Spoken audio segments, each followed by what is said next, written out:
Tudo bem com vocês? Cadê vocês aí? Estão aí? Beleza. Olá, Todos... Fernando, tudo bem? Beleza, o Paulo está entrando aqui. Vou esperar o Paulo entrar aqui, que ele está entrando.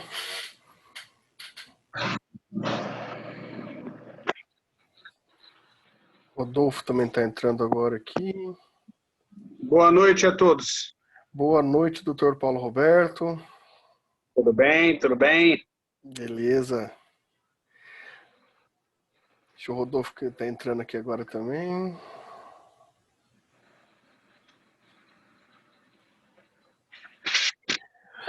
Pessoal, e os trabalhos enviaram? Estão todos no e-mail já? Os textos, os artigos? Todos enviados, já para a gente já poder fazer nosso livro. Enviado. O meu tá no jeito.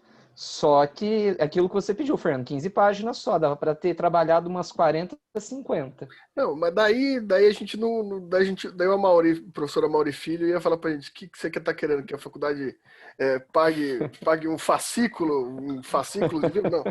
Vamos ter. Vamos, vamos fazer dentro dos limites. Não, tá ótimo, gente, que bom. Mas, ô Fernando, a gente vai ter que sentar e bater um papo depois, cara, do meu artigo, porque eu acho que dá pra gente expandir mais coisa, viu? Mas o segredo é esse, João. Pós o livro. Eu sei que na hora O que a gente tema escreve, é muito amplo, cara. Eu tô com muita ideia, mas aí eu vou precisar de você. eu sei que quando a gente escreve, a gente tem vontade de esgotar muito tema e muito além. Só que a gente sempre tem que pensar, se meu artigo pode ter 40 páginas, significa que eu posso fazer 3 artigos diferentes. Né? Então a gente tem que ser um pouco utilitário Sim. nesse ponto de vista, né? Então ir produzindo a partir dessas ideias mais coisas. Infelizmente, né, João? No passado, a gente tinha autores que ficavam 3 anos para publicar um artigo e aquele era o trabalho mais que o suficiente. Hoje em dia, infelizmente, a gente tem que ganhar na quantidade, né? É uma pena, mas é a resolução do momento. Bom, então tá. Então, os artigos estando lá, eu acho que vou esperar, claro, vou esperar até o fim do dia, que a gente deu até o dia de hoje, né? Para que todo mundo envie. Daí eu já vou passar para a professora Silvia para ela fazer as correções, né? Daí eu já passo para a professora Mauri Filho para a gente ver. Provavelmente, pessoal, a gente vai fazer a catalogação e a edição desse texto vai mandar para a editora. Mas provavelmente vamos fazer o lançamento dele no ano que vem, né? Para a gente ter todo mundo junto de novo, né? Para a gente ter esse espaço, que a editora também costuma demorar um pouquinho para fazer um trabalho mais interessante assim. Daí a gente faz um lançamento geral no ano que vem, né? A gente pega, pelo que eu vi, até a gente vai ter reunião logo lá, os professores também. A gente vai ter ali no comecinho do ano, antes de começar as aulas de fato, né? Umas semanas integradoras, 1 ou 2 semanas integradoras, né? Que vai ter os outros cursos envolvidos. Então, talvez a gente consiga fazer nesses eventos, não só para o direito, mas para os outros cursos também, o lançamento do livro do nosso grupo, que eu acho que é importante mostrar para todo mundo que a gente está trabalhando na pesquisa, né? Então, daí a gente não fica só ao direito. Daí eu quero ver vocês falando para todos os alunos da faculdade, né? É isso que eu quero ver. Mas, bem, hoje a gente ficou de discutir o nosso último texto do ano, né? De fato, não sei se vocês viram no YouTube, o alcance do nosso último vídeo foi bem interessante. Teve um pessoal lá mandando mensagem para o YouTube da faculdade lá interessado, porque gostou da discussão de vocês aqui na semana passada. Foi uma discussão importante, foi uma discussão legal mesmo. Já tinha observado que tinha sido uma discussão bem proveitosa. Bom, hoje ficou a Michele e quem foi o Gabriel que iam apresentar? Michele e Gabriel? Isso mesmo, professor. Isso mesmo. Então vocês, claro, não é uma apresentação, vocês são facilitadores do texto, porque todos aqui leram o texto e a gente pode discutir eles conjuntamente. Quem que vai começar, Michele ou Gabriel? Tanto faz, mas eu acho que antes é bom a gente colocar, né, Gabriel, que não sei se seremos facilitadores, porque conversando nós tivemos muita dificuldade em compreender o texto. E aí nós conversamos no particular, então assim, a gente vai precisar dar. Não sei se essa foi uma dificuldade de outros colegas ou não, mas a partir de um momento ali no texto, assim, deu um nó e Eu não consegui desatar esse nó ainda, então vou Michele, precisar aí da ajuda. se não foi a realidade dos outros colegas, eles estavam lendo errado. Porque se você está lendo certo, você vai ter todas as dificuldades para ler, sim. Não tenha É dúvida. verdade. Gabriel, posso começar? Mas aí a Pode sim. gente. Então a gente meio que combinou que um vai contribuindo com o outro, a gente não dividiu assim, para não ficar uma coisa meio segmentada. Em que momento qualquer Bom, um pode intervir. tá bom.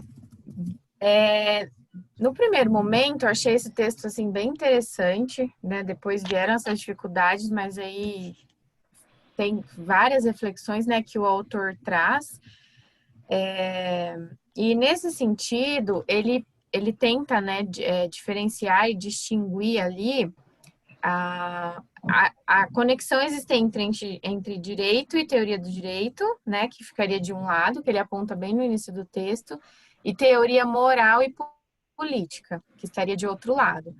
E aí ele diz que ele coloca o Ronald que essa diferenciação e toda essa trajetória que ele vem colocando no artigo parte um pouco das reflexões que ele fez a partir do texto e dos apontamentos do Habermas, professor, eu não sei exatamente como que fala o nome dele.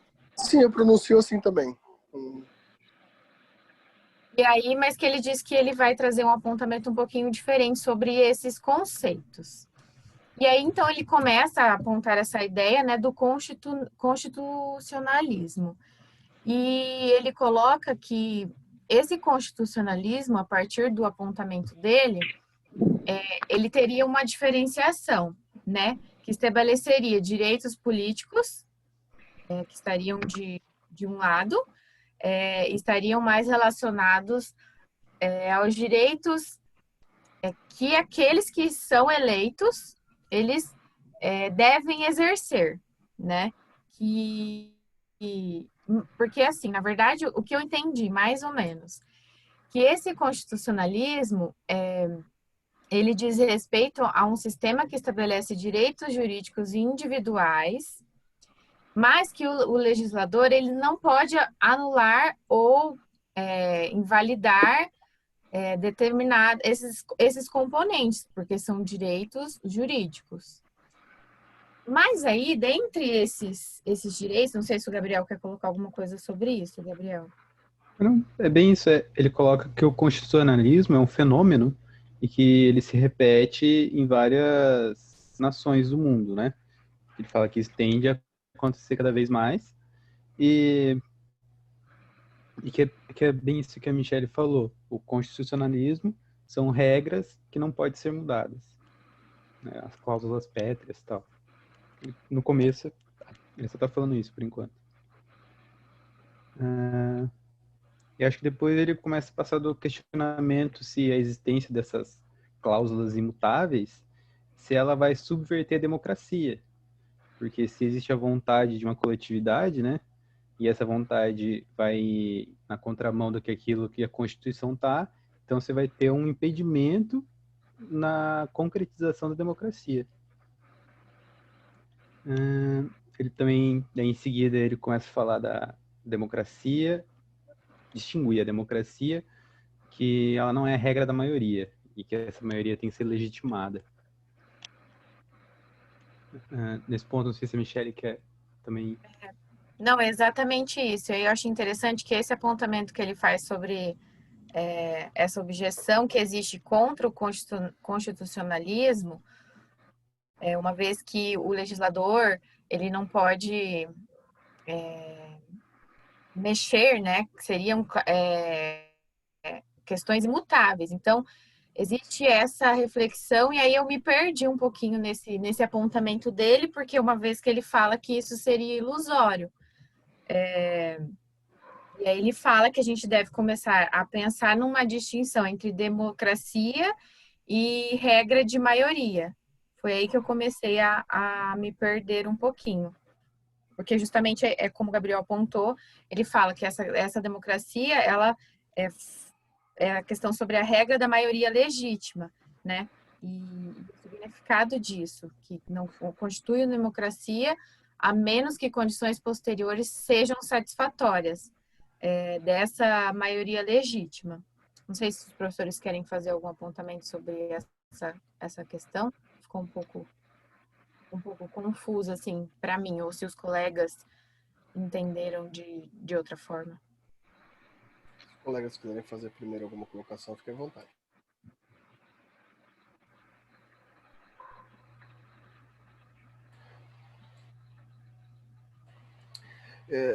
Eu acho melhor continuar, Michele, porque daí eu coloco tudo mais para o final, porque tem outra parte ainda que eu acho que vai ligar bem com essa. Eu acredito que no que ele falou ali, no conflito, é de que essa ideia de que o constitucionalismo seria um impedimento da democracia seria algo ilusório, né? Então ele já faz a pergunta e ele mesmo responde que não é. Por mais que essa ideia possa vir a ser questionada, ela não condiz com a realidade. E ele depois vai discorrer um pouco melhor o porquê disso. Ele fala, então, sobre uma distinção, né, sobre isso que o Gabriel colocou, em normas que seriam constitucionais e possibilitadoras e normas que seriam limitadoras, né, nesse processo. Por quê? Essas normas possibilitadoras, elas dizem respeito por exemplo, a maioria das pessoas votarem, determinar as eleições, como elas serão realizadas, e aí o voto elege, então, os representantes, né, da sociedade. Então, seriam as normas constitucionais possibilitadoras, que dão a possibilidade para que um determinado grupo, né, seja, então, escolhido para representar. Mas aí entra, então, a partir do momento em que são eleitos, as normas constitucionais limitadoras, que restringem esse poder dos representantes. Então, eles não podem, né, fazer o que eles querem. Existem essas normas que, ao mesmo tempo, as normas possibilitaram que eles fossem eleitos e escolhidos, e, ao mesmo tempo, então, existe essa contrapartida de que existem as normas que vão limitar, né, até onde essas pessoas, né, que foram eleitas podem atuar, como elas devem atuar, o que pode ser feito, o que não pode ser feito, né, que são também pré-requisitos da democracia. Gabriel? Nesse sentido, ele fala que a democracia tem que ter essas regras possibilitadoras e limitadoras, porque ela é essencial à democracia. Uma vez que você tem a maioria, seja eleita ou de qualquer outra forma, ela não pode simplesmente impor aquilo que ela quer na minoria. Ele até dá exemplos em questão de liberdade sexual, ele vai falar mais para frente no aborto, na saúde, educação. Então, para ele, é totalmente possível você ter essas cláusulas e até fundamentais que você tem ela na democracia, até para garantir essa própria democracia.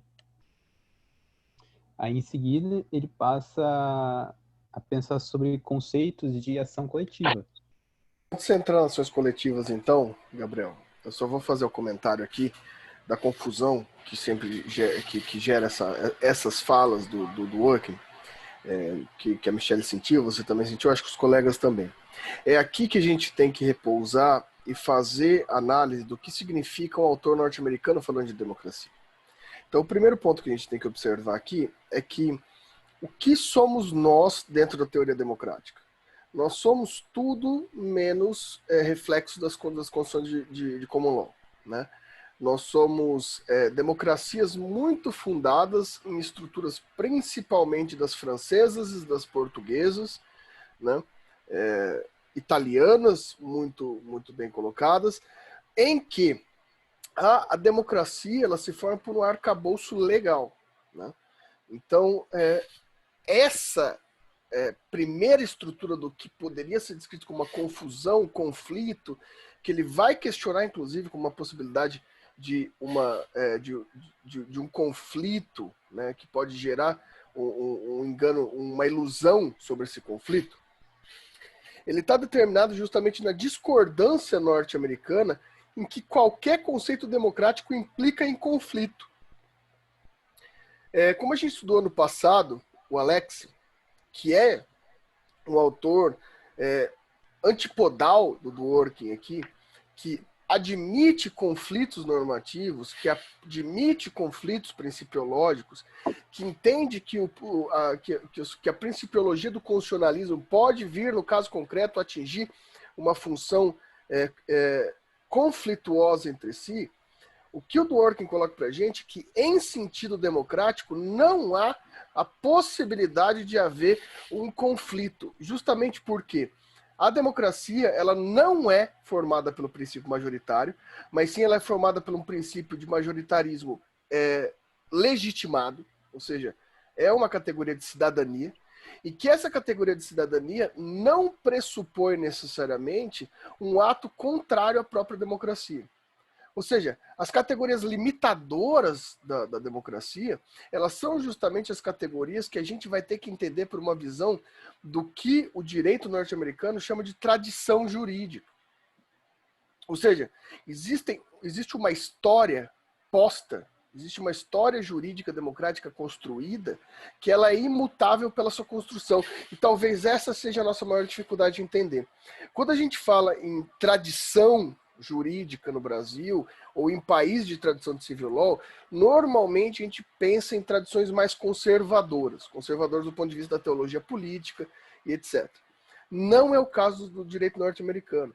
A tradição jurídica norte-americana significa uma construção histórica que, por si, torna pilar democrático e pilar legal de fundamento futuro, né? Vocês, o pessoal do primeiro ano, principalmente o João, a Isabela, já aprenderam isso, né? Quando a gente vai falar de common law, a gente fala que existe uma tendência em que toda decisão judicial, toda decisão anterior, ela serve como construção de legitimidade para a evolução, ou seja, não há como uma decisão judicial contrariar a decisão anterior. Ela pode sim, a partir de conceitos muito norte-americanos, como, por exemplo, a mutação constitucional, remodular o espectro jurídico de como ele se encontra no Estado social. Só que ele ainda vai estar de acordo com o espectro jurídico anteriormente afirmado. O Dworkin vai chamar isso de teoria do romance em cadeia. É mais ou menos como se você começa uma história e para essa história e alguém vai continuar, você está preso, ainda que você pode evoluir essa história. Então imagina, eu começo uma história aqui, quando crio os personagens, crio o argumento, daí a Michelle vai lá e vai continuar essa história. Ela é livre, tem discricionariedade para continuar essa história da forma como ela quiser. Entretanto, a sua discricionariedade é limitada àquela história que eu comecei. Então ela pode ter uma evolução histórica sobre aquele paradigma, mas ela vai ter que manter a instituição histórica que foi baseada. Ali você consegue perceber, por exemplo, na instituição norte-americana, que tem 13 emendas constitucionais. Isso não é uma realidade para o movimento da civil law. Quantas emendas constitucionais estão atualmente? Eu não lembro quanto que a gente tem de emendas constitucionais. Principalmente pelo fato que nossa Constituição é de 88, né? E a anterior dela foi de 67, a anterior dela foi de 64, e assim por diante. A gente tem muitas constituições do Brasil. A Constituição americana ela é de pressupostos históricos. Ou seja, essa restrição que ele comenta, ela não é de fato, né? Ela não pode ser encarada como uma contradição, né? As permissividades da estrutura jurídica, justamente porque ela tem um fator histórico dialético que permanece com ela de acordo com as funções constitucionais. Então, veja, olha só que interessante. Seja o Clinton, seja o Trump, seja o Obama, seja o Biden, todos eles, por mais espectros políticos majoritários que eles não tenham, eles vão modificar progressivamente a estrutura atual. Mas, ainda assim, o que ele vai chamar de restritivo é que todos vão ter uma independência jurídica, vão ter uma discricionariedade sociológica vinculada à coerência histórica tradicional do que é Constituição. Não sei se eu consegui ser claro sobre isso. Ô, Fernando, me parece que teríamos valores mais pré-definidos e talvez mais solidificados, não seria? Pode ser, Paulo, porque, por exemplo, a gente vai ver conceitos como liberdade. nas emendas constitucionais norte-americanas. A gente pode discutir liberdade de expressão, por exemplo, na estrutura norte-americana. O que a gente não pode discutir é o fim da liberdade de expressão. Então, existe um paradigma específico sobre isso, que ele pode vir a ser modulado pelo sentido jurídico. Mas o princípio em si, ele é restritivo da própria evolução majoritária. Então, se tiver uma tendência majoritária em algum momento que fale não devemos ter liberdade de expressão, isso é impossível. E não vai haver conflito sobre isso. Diga, Paulo. Seria aquele mínimo essencial da dignidade humana, né? A gente pode fazer uma relação bem interessante com a ideia de mínimo existencial. Perfeito. Não sei se eu consegui esclarecer alguma coisa nesse sentido para vocês, Michele, Gabriel. Sim, professor. Tanto é que a minha dúvida começou nesse ponto mesmo, assim.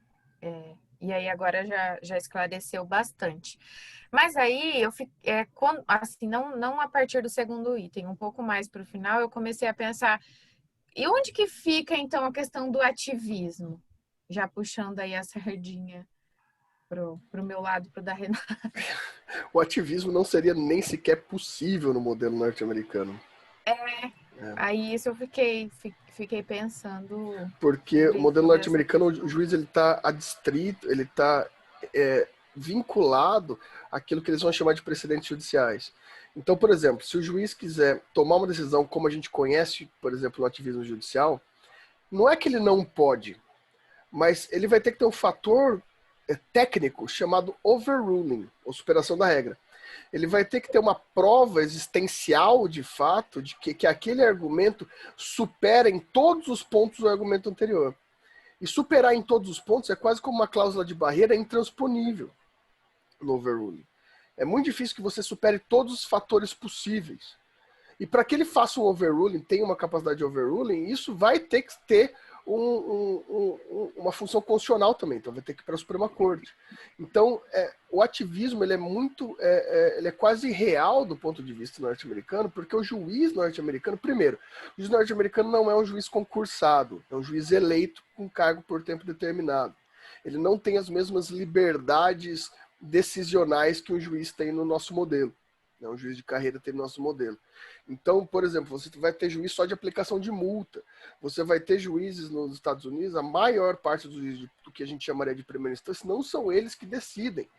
Quem decide é o júri. Ele só faz o sopesamento de pena. Né? Então, a realidade do juiz, desse sentido que o Dworkin aplica, basicamente ele está falando só da realidade dos tribunais constitucionais. Porque como a gente pensa que um juiz que decide em primeira instância, na nossa lógica, o juiz de primeira instância tem valor definitivo sobre a decisão, no modelo norte-americano, o juiz tem mais um modelo de sopesamento. Ele é muito mais positivista do que a possibilidade argumentativa do juiz aqui. Né? Professor, daí sobre isso, então, pensando assim no que a gente tem lido, talvez a Renata até queira falar alguma coisa sobre, mas aí pensando aqui no Brasil, então a ideia no que a gente pesquisou, né, de que, mas aí o ativismo ele contribui para a garantia de certos direitos que o legislativo ou o executivo não estão garantindo.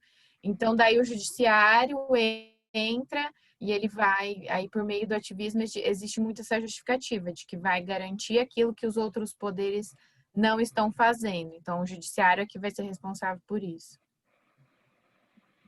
Por isso que o ativismo é um conceito tão polêmico e tão complicado, né? Porque pensar em ativismo é quase assim, do ponto de vista teórico pelo menos, o ativismo, por mais boas ações que ele tenha, ele é um fator antidemocrático.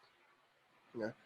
Principalmente pelo fato de que o juiz, se a gente está falando de um juiz eleito, como no modelo norte-americano, ele não tem poderes de ativismo. Se a gente está falando de um juiz que tem poderes de possibilidade argumentativa e ativismo, a gente está falando do Brasil, que definitivamente o juiz não é um cargo de democracia. Né? Dos três poderes, o poder que menos tem relação democrática é o poder judiciário, que ele é um poder essencialmente meritocrático. Né, e ainda todo questionável sobre a estrutura de meritocracia. Mas dizer que, por exemplo, a gente pode ver, por exemplo, o próprio Hamilton Bueno de Carvalho, que trabalhou muito com a ideia de ativismo lá aquele pai do ativismo judicial no Brasil. Hoje, o Hamilton já não vê mais com tão bons olhos como ele via o ativismo lá atrás. Porque, veja, se a gente for pegar, a gente vai ter símbolos de ativismo hoje no Brasil, sendo para bom ou para mal, muito claros, que basicamente são movimentos antilegais. Eu não vou falar que são movimentos ilegais, porque eles vêm do modelo judiciário, mas são movimentos antilegais. Né? A gente vê aí, por exemplo, agora, o que estão acontecendo com as ações, por exemplo, da Lava Jato, que existe uma grande possibilidade que as ações da Lava Jato, uma boa parte delas, vão ser anuladas. Né? Porque houve uma tentativa de um ativismo supralegal, ou seja, uma forma não legalista de resolver aquele problema, né? E que, se temos um movimento de positivismo democrático, isso não se sustenta.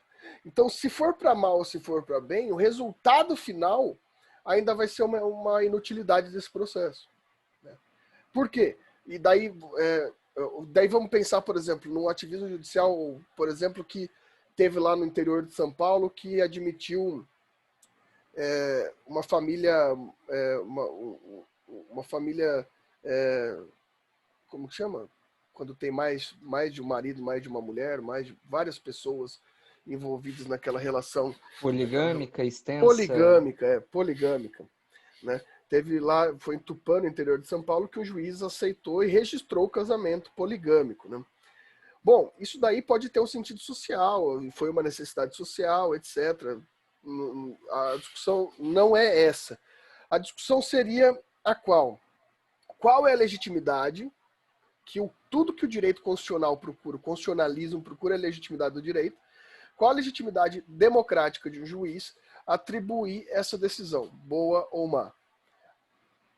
Ao fazer isso, a gente tem necessariamente uma função decisionista. A Isabela, que estuda bastante Schmitt, né, que é um teólogo jurídico, esse é o sonho do Schmitt, né, que a gente tenha a possibilidade de decisão fundamentada e que a decisão possa tomar lugar. Ou seja, a gente está falando do autor, que é o ministro da Justiça do Terceiro Reich, né, que pretende que a gente tenha ali decisões sem o atrapalho da Constituição. Né?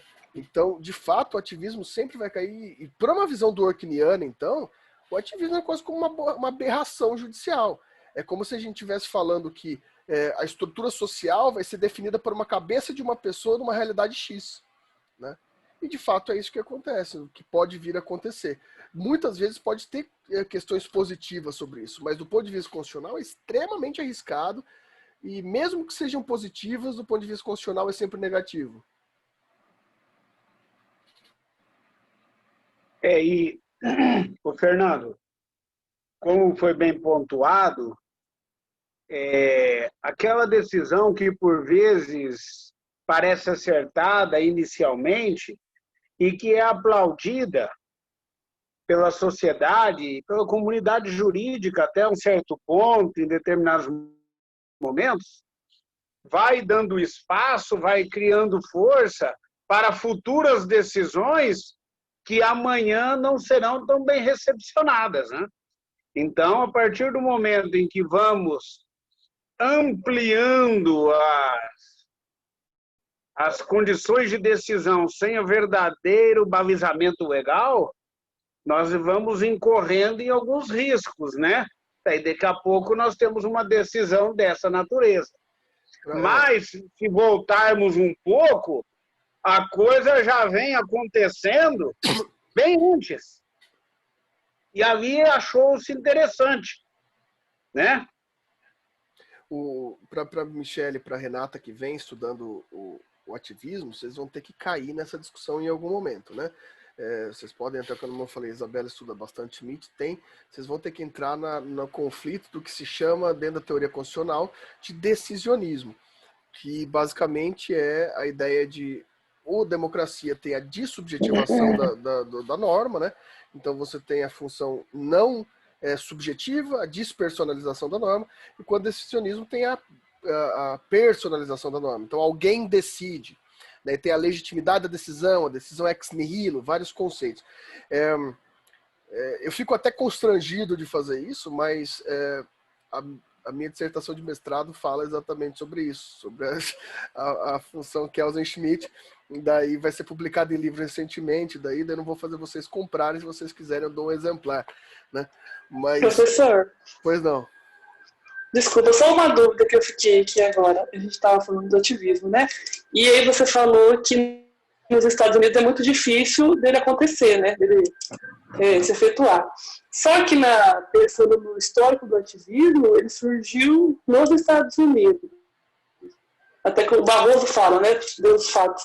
Então, eu não entendi como que isso pode acontecer.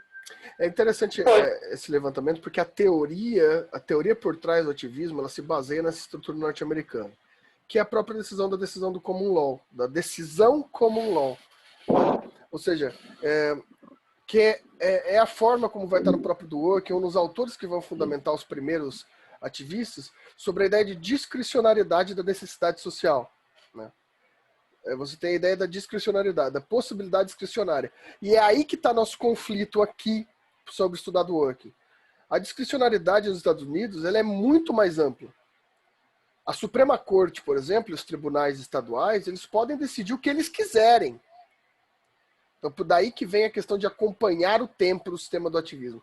Porém, existe a segunda parte da teoria jurídica norte-americana, inclusive dos primeiros ativistas, né, judiciais, que é quando se vem com como que chama, Isabela, você lembra como que chama a decisão paradigma?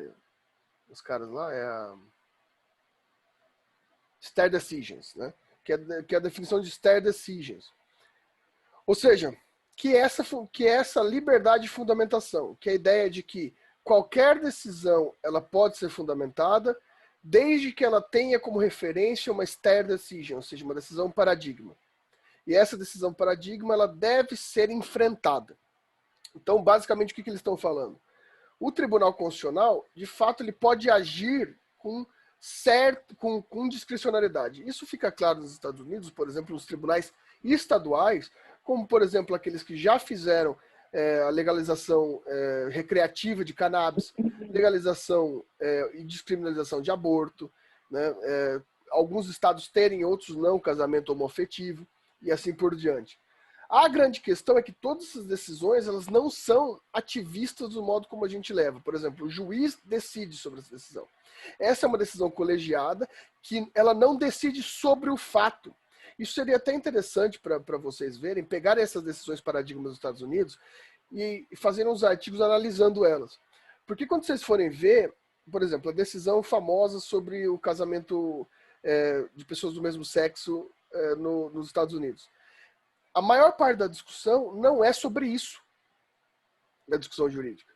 A maior parte do julgamento é o julgamento sobre enfrentamento daquela decisão anterior que permitia o casamento só entre sexo biológico masculino e sexo biológico feminino.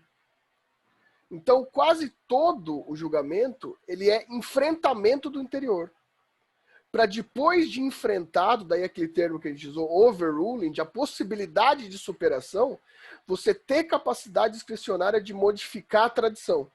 Só que ao mesmo tempo, como a gente vê aqui no texto do Dworkin, não está mudando a tradição. Porque você está usando como paradigma a decisão anterior. Né? Essa que é a grande diferença. Quando a gente pensa em ativismo no Brasil, a gente está pensando necessariamente no juiz suprir tanto o poder público quanto o legislativo. Né? Suprir as carências do poder público e do legislativo.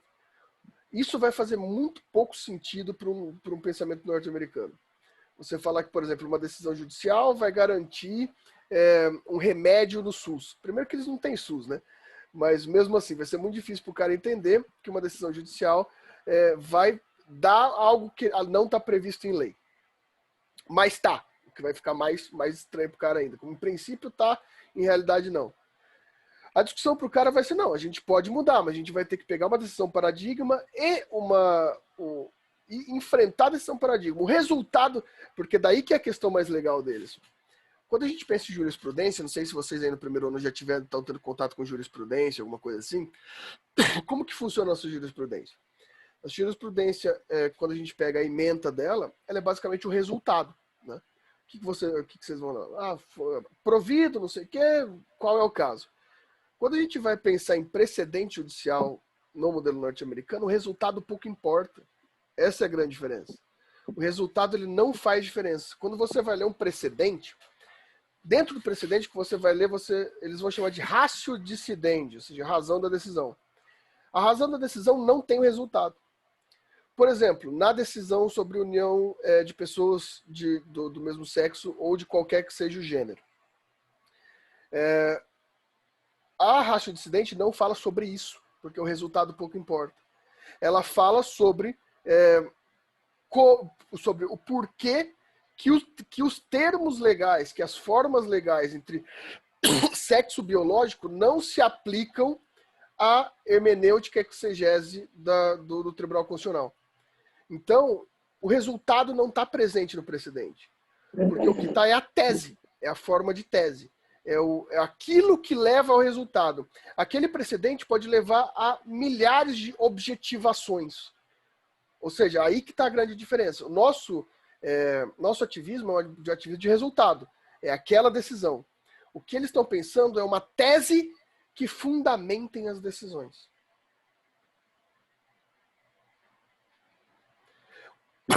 Ontem teve um trabalho bem legal de TCC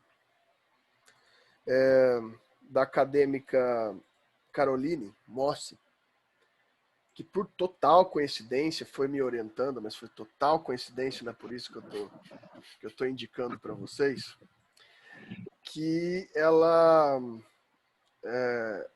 escreveu sobre isso, sobre ratio decidendi e precedentes judiciais, pode ser bem interessante. Tá no YouTube, só que tá não listado, todas as bancas estão no YouTube, é só vocês quererem lá para verem, eu posso até passar aqui depois, que eu tenho que entrar lá no canal da faculdade. Mas é um trabalho bem interessante sobre esse sistema, porque é entender essa diferença, que aqui a gente pensa em judiciário a partir de resultado. No common law, se pensa sobre tese que fundamenta resultado. O resultado não importa. Qual foi a acadêmica, Fernando? A Caroline Mock Costa.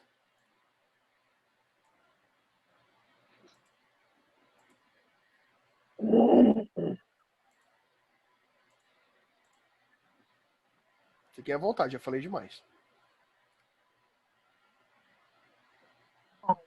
Quer falar, Gabriel? Acho que a gente tinha parado em ação coletiva. Isso.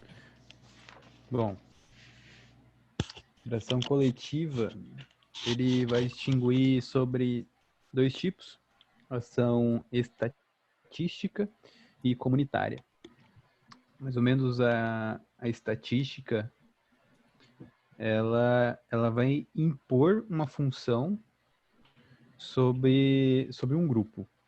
Ele fala aqui da questão de uma ideia que você pode ter dos alemães, de que algum pensamento específico que eles possam ter. Eu tentei levar para qualquer outra coisa que não uma nação. Eu interpretei como pudesse ser algum tipo de estereótipo ou preconceito também, que você leva para algum território, tipo uma xenofobia. De um grupo específico, né? Sim, que são membros individuais que têm essa... Tipo, eu, pessoa, tenho um pensamento de que aquela coletividade funciona daquele jeito. Enquanto a comunitária seria o oposto. O que aquele grupo entende por si mesmo. Aí ele fala de culpa coletiva, sobre os alemães, sobre o que eles sentem quanto ao nazismo, e eu também pensei sobre movimentos sociais. Então, o que um grupo, ou aquelas pessoas que estão inseridas nos movimentos sociais, como elas se enxergam e como elas falam de si mesmas. Na democracia, uma ação coletiva ela é oriunda de representantes eleitos para exercer o poder em nome de um todo. Não entendi muito bem o que ele quis dizer com isso. Deixa eu achar um texto. Pra Michele entender um pouco melhor também essa parte. Também tive dificuldade, mas o que eu compreendi que ele diz que essa distinção, né, entre estatística e a comunitária ela proporciona duas outras concepções de democracia como uma ação coletiva. E a primeira estaria mais relacionada à concepção estatística, no sentido de que na democracia as decisões políticas elas são tomadas, né, acontecem a partir de determinada função, aquela função específica, então tem essa tomada de decisão política. E a segunda forma, que não sei se é isso, professor, a segunda forma, que seria a comunitária, é que as decisões, então, elas são tomadas pelo povo, né? E aí ele traz esse conceito de povo, de que, professor Fernando, se puder ajudar, de que não é o individual, né? Mas essa concepção da decisão do povo, que seria, não sei se a gente poderia falar que seria a nação, de forma geral. Essa questão da ação coletiva e estatística seria mais ou menos aquilo que a gente tem como democracia aqui, e comunitária seria mais ou menos o que ele tem lá nos Estados Unidos? Eu vou refazer essa pergunta, eu vou pegar, porque a Michelle pegou essa ideia da nação, e eu vou refazer essa pergunta para a acadêmica Isabela, que eu acho que ela pode trazer uma resposta sobre se isso é nação e o que é esse comunitarismo. Você entende bem sobre a estrutura de nação e tá quieta aí. Quê? Você tá sem áudio. Você não pode falar? Tá bom. Se livrou dessa, hein? Se livrou muito facilmente dessa.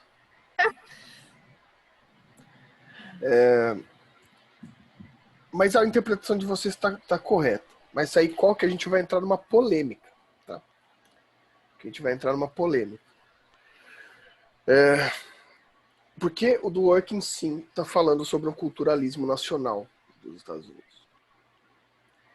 E aqui a gente vai ter um ponto sensibilíssimo no Dworkin, que é o Dworkin como defensor de um Estado nacional norte-americano e de um culturalismo norte-americano.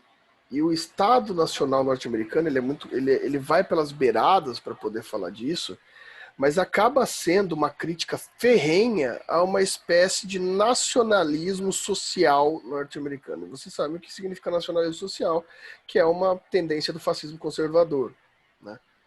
E o Dworkin apresenta essa faceta em vários textos dele, sobre um ensaio sobre um culturalismo. Se vocês quiserem entender sobre o culturalismo, que é uma tendência do fascismo teórico, né?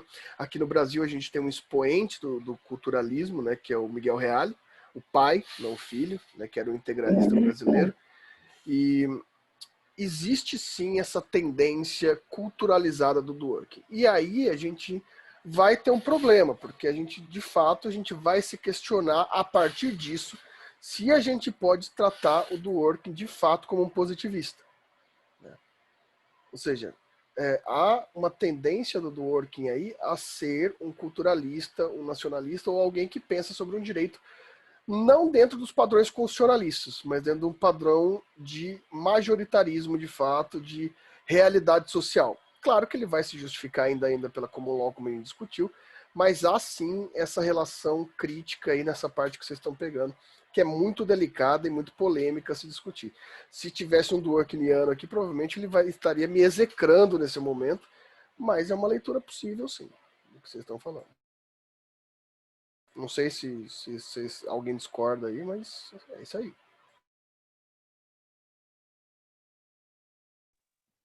Professor, outra coisa que eu fiquei pensando sobre isso, como que fica a questão norte-americana de que muitas coisas assim são assim o oposto de um estado para o outro, né? Aí eu fiquei pensando nisso nesse conceito de nação, né? Porque né, algo que é aceito em um estado não é em outro, então existe uma diferenciação muito grande assim, né? Então como que fica essa ideia dessa união e tudo? É engraçado, porque daí como que eu não vou citar esse autor, né? Existe sim um problema teórico sobre o que é esse nacionalismo norte-americano. E esse nacionalismo norte-americano, ele tem muito a ver com essa teoria desse cara que a gente chamou agora há pouco, esse alemão chamado Carl Schmitt, né? Porque uma função de nação, ela não se baseia pelos interesses comuns da nação. A nação se baseia pela identificação nacional em algum ponto do seu povo. Ou seja, significa dizer que só há nação onde há povo. Existem muitos sociólogos brasileiros, por exemplo, que vão falar que o Brasil não é uma nação porque não tem uma característica de povo. Porque o povo ele tem que ter alguma relação de autoconhecimento. E o Schmitt falava isso. Ele falava que o movimento do povo ele se traduz não pelos seus interesses pessoais, mas se traduz por uma linha, uma ideia, uma forma, um diagnóstico específico que liga e faz todas aquelas pessoas se reconhecerem, né? A ideia do patriotismo norte-americano, ela se baseia muito nessa ideia de autorreconhecimento. Por mais que tenha uma secessão nos Estados Unidos, uma guerra entre o Norte e o Sul, a bandeira na frente da casa vai estar tanto em Miami quanto em Nova York, né? Não importa o local geográfico. Existe uma linha cultural de identificação entre aquelas pessoas. A gente pode pegar exemplos mais claros quanto a isso, por exemplo, a estrutura judaica. O povo judeu é um povo. Tem nação? Talvez ainda não, porque Israel é uma nação em conflito. Mas ele não precisa necessariamente de uma nação, porque o povo judeu se auto-reconhece como judeu, independentemente de suas características. O judeu brasileiro e o judeu que está na Turquia, eles não são turcos ou brasileiros, eles são judeus, porque eles têm essa forma de reconhecimento religioso. Esse povo pode se identificar religiosamente, pode se etnicamente, culturalmente, linguisticamente. Existem várias formas de auto-reconhecimento. Existe uma tendência norte-americana em que há uma linha de ideias comuns entre essa função do que eles chamam de sentimento, né? Da sensação estadunidense, da sensação da América, né? E isso fundamenta, inclusive, a possibilidade, daí geralmente os não defensores disso vão falar sobre, por exemplo, a diferença entre estados, mas vai existir uma obra do próprio Carl Schmitt, que é o Nomos da Terra, que foi escrita na década de 80 nos Estados Unidos, que coloca esses padrões norte-americanos justamente como padrões nacionalistas. Ou seja, os Estados Unidos arranjou uma forma em que os interesses particulares de cada realidade social pudessem ser observadas, ainda que você tenha interesses gerais que o Senado pode resolver. E esses interesses gerais vão ser por princípios majoritários comuns, porque sempre vão estar de acordo com as fórmulas de ideia comum entre as pessoas. O que na nossa realidade a gente não pode dizer. Na nossa realidade, a gente tem interesses e identificações comuns muito diversos entre o Sudeste, o Sul, o Norte, o Nordeste, enfim. Existe sim uma tendência nacionalista. Talvez, pode ser um exagero a gente falar que os Estados Unidos ensaia com fascismo democrático. Pode ser. Eu acho que não é. Eu acho que não é um exagero, né? Mas ainda assim pode ser um exagero. Mas essas relações teóricas estão sim lá presentes. E talvez a ideia de estados serem diferentes entre si, do ponto de vista teórico, não radicalize para afastar esse pensamento, mas justamente do aprofundamento teórico sobre o constitucionalismo nacionalista reafirma essas questões, né? Porque você pode ter uma identificação, interesses diferentes, mas a identificação tem que ser única. A bandeira na frente da casa está na frente da casa de todo mundo. Tá certo que alguns pessoal do Sul tem a bandeira dos confederados e alguns outros da Ku Klux Klan, mas pode ser, mas no final das contas são todas bandeiras americanas. Senhores, Diga, meu caro Paulo. eu vou pedir licença, mas eu vou ser orientador de uma banca daqui a 10 minutos. Eu vou me preparar para a participação. É verdade, pessoal. A gente vai ter que também já ir indo por final, porque 19h30 essa conta vai ser usada nas bancas de TCC. Muito obrigado, pessoal. Beleza. Um abraço a todos. Parabéns, Michele. Parabéns, Gabriel. Obrigado, professor. Então, provavelmente, essa discussão não dá para a gente encerrar hoje. A gente vai ter que levar ainda essa discussão, porque esses foram nossos ensaios para o ano que vem, né? Então, não vai dar tempo mesmo, porque a gente tem que usar essa conta daqui a pouco. Mas a gente fica aí à disposição, vocês continuem lendo isso, porque é uma discussão muito profunda. A gente está chegando num ponto de discussão bem interessante. Acho que ano que vem nossas leituras vão ser bem proveitosas. E espero que vocês não parem de fazer as leituras nas férias, porque férias é tempo de estudar, né? Não de descansar. E a gente vai se ver no ano que vem, o grupo continua no ano que vem. Se for presencial, o grupo continua presencial. Se não for, a gente continua no remoto. Espero todos vocês aqui, agradeço a presença fiel de todos vocês, agradeço os artigos, ano que vem vocês já vão ser autores, né? Então, a gente se vê ano que vem, pessoal. Tudo de bom para vocês. Obrigada. Valeu, obrigado. Um abraço, Fernando. Até mais. Valeu.